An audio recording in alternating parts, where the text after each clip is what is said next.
मैं तो अन्याय के खिलाफ लड़ा हूं।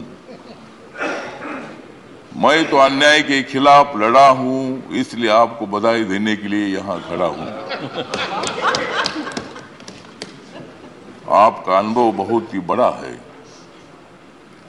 आपका अनुभव बहुत ही बड़ा है, इसलिए आपने संघर्ष का पहाड़ चढ़ा है। मेरे पार्टी का मैं हूं अकेला।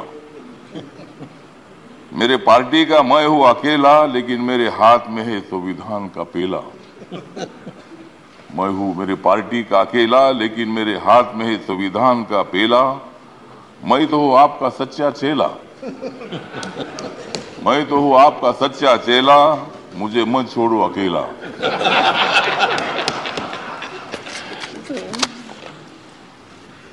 जिन्होंने उपराष्ट्रपति का सर किया है गढ़, जिन्होंने उपराष्ट्रपति का सर किया है गढ़, उनका नाम है धनखड़।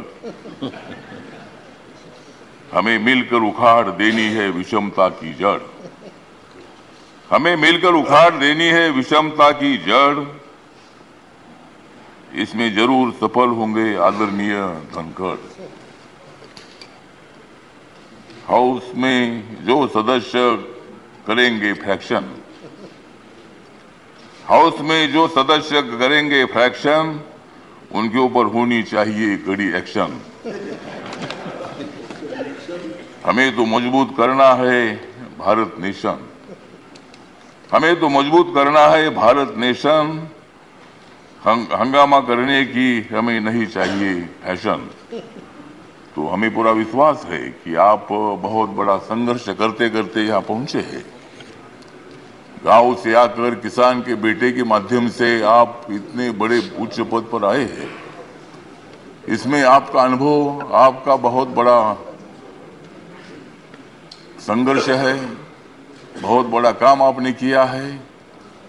आपने पश्चिम बंगाल में गवर्नर का जो काम किया है, बहुत बड़ा वहाँ चैलेंज था।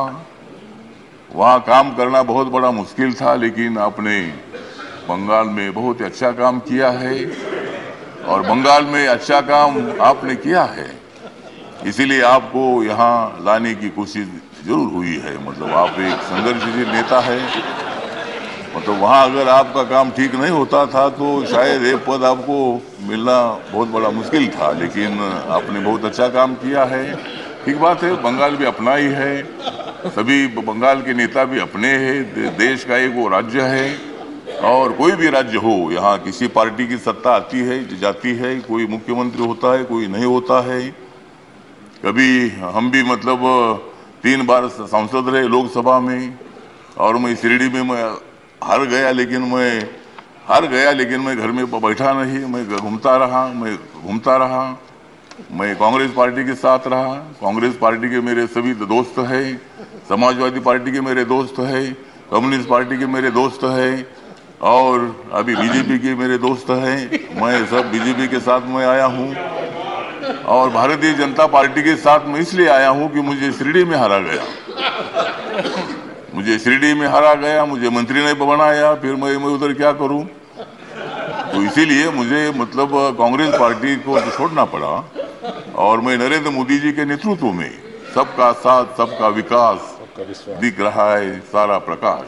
मतलब ये जो प्रकाश दिख रहा है, तो नरेंद्र मोदी जी के नेतृत्व में मैंने निर्णय ले लिया कि मैं बाबा साहब अम्बेडकर जी का अनुयायी हूँ।